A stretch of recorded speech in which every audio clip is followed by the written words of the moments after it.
I promised all of you that I would put bigger tires on my Land Cruiser, and here we are. Let's just get right into it.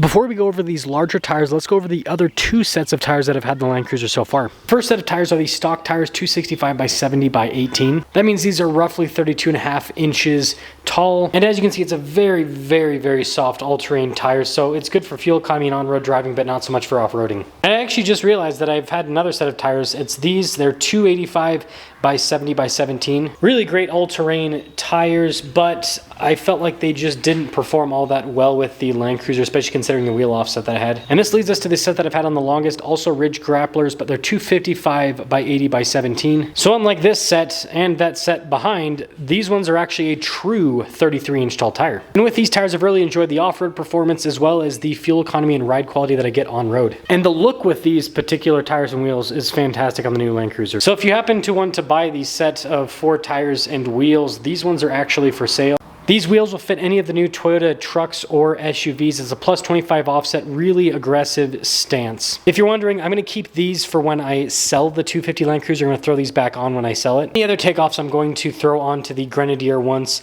my Falcon Wild Peaks are done with life. But with the aftermarket tires and wheels off, that means yes, I went back to stock. I went back to the stock wheel for offset purposes. The stock wheel is a plus 65, whereas again, these aftermarket wheels are a plus 25 offset.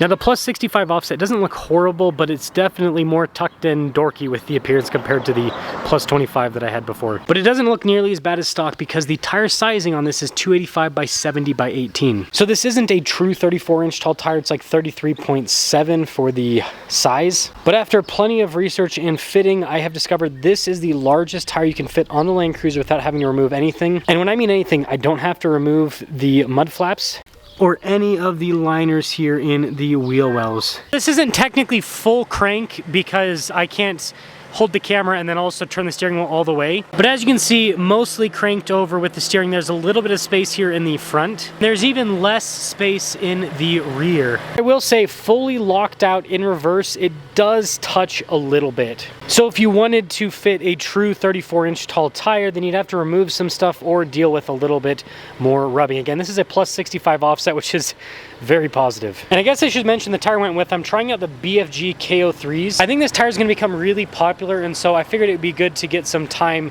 with it to see what it does. Now, I'm sure you guys want to hear the pros and cons of this tire setup on the new 250 Land Cruiser. First off, let's actually put it next to the Ineos Grenadier so you guys can see the new height of the Land Cruiser. And then after we're done with all of that, let's take the Land Cruiser out, drive it, and see how it performs with the new tires, and talk about fuel economy too.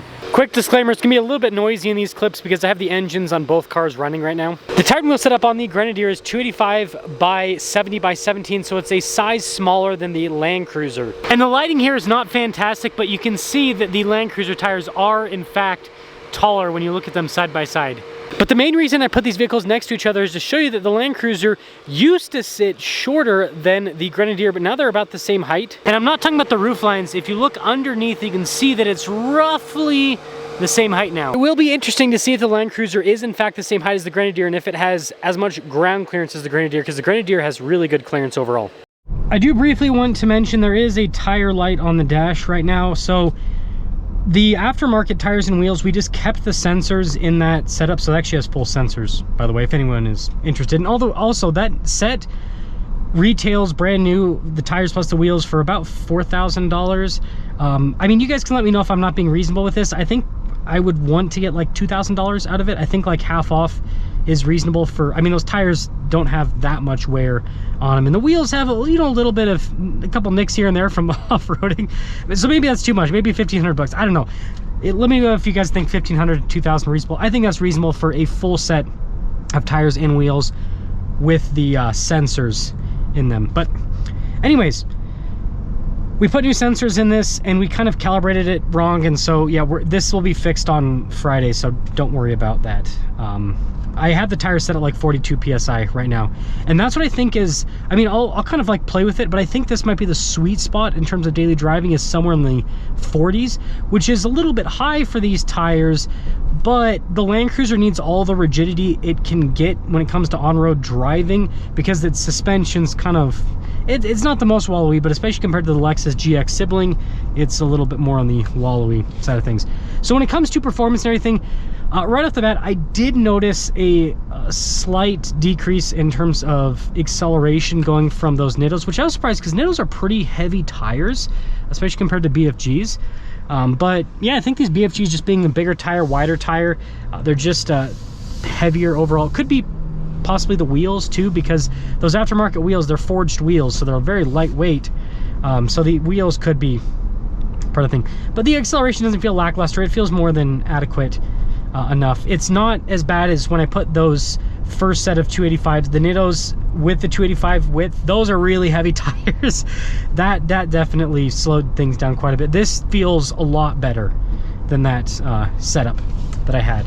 And again, that's why I put those tires on and instantly took them off, and I'm just going to use those for the Grenadier down the road. So this drives slightly different than stock, but I like it. I like the, like, you sit a little bit higher. I really like that part of it. And the ride quality doesn't really feel like it's changed all that much. Again, I've got it at higher PSI. And so I think like having more sidewall, but then having that greater PSI, it means that things have kind of just canceled each other out. So the ride quality feels pretty much the same, which is good.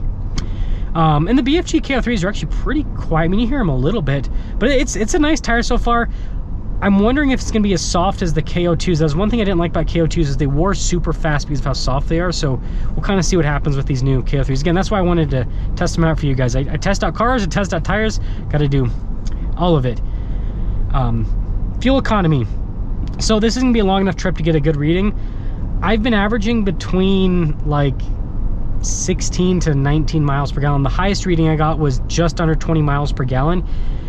The highest reading I was getting with those 33s, the Nittos, the 255 width, was like 21 miles per gallon. So I think I did lose a little bit of fuel economy. Again, I'll do more testing to see that, but so far it seems like I did lose a little bit of fuel economy with the larger tires. I was fully expecting that. But something to note that I find interesting is my range hasn't really changed. I've been filling up about as often, so I'm wondering if my fuel economy reading is off because the tires are bigger. And that's something else that I'm going to have to probably recalibrate.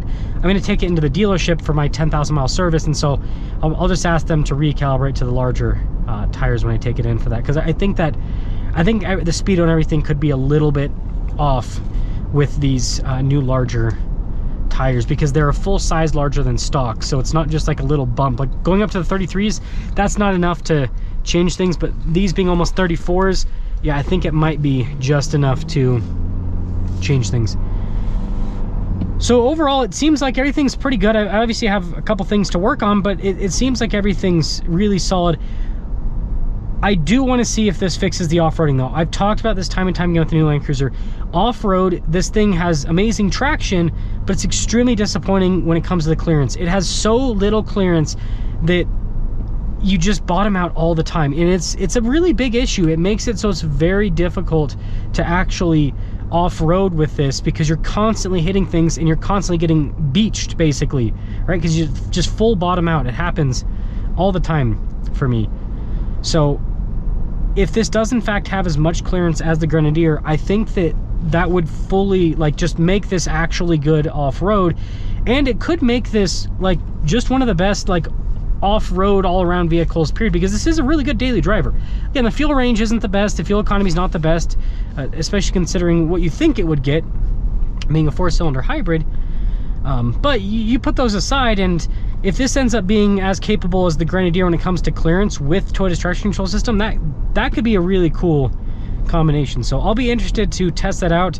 I'll be doing that this weekend, so stay tuned for that video. But despite what the forums say, again, this is real world. This is why I make these videos, because I feel like forums, people, I hate calling people liars, but it's like, I wish that people were a little bit more transparent with stuff, especially when it comes to tires, like saying, oh, it doesn't rub, and it's like, okay, if it's hitting at all full crank in reverse, that's still rubbing, right? So this is in fact the biggest possible size that you can fit on the new Land Cruiser. Again, plus 65 offset, stock wheels, 33.7 inch tall tire. This is as big as you can go without removing anything whatsoever. And we'll see if it rubs off-road. I don't think it will, but basically just get a little bit of touching, full crank in reverse, just like what I had with my 200 series Land Cruiser. So for those of you that wanted to go up to like a true 34, you know, almost a 35. Like some people are doing, are wanting to do 285 by 75 by 18. Yeah, you're probably gonna have to remove stuff. You're probably gonna have to, maybe even have to do some cutting, but this is still more clearance than what my 200 series has. My 200 series rubs with, would rub with a 33 if I didn't remove anything. So let me know what you guys think about the new tires, and I'm excited to test this out.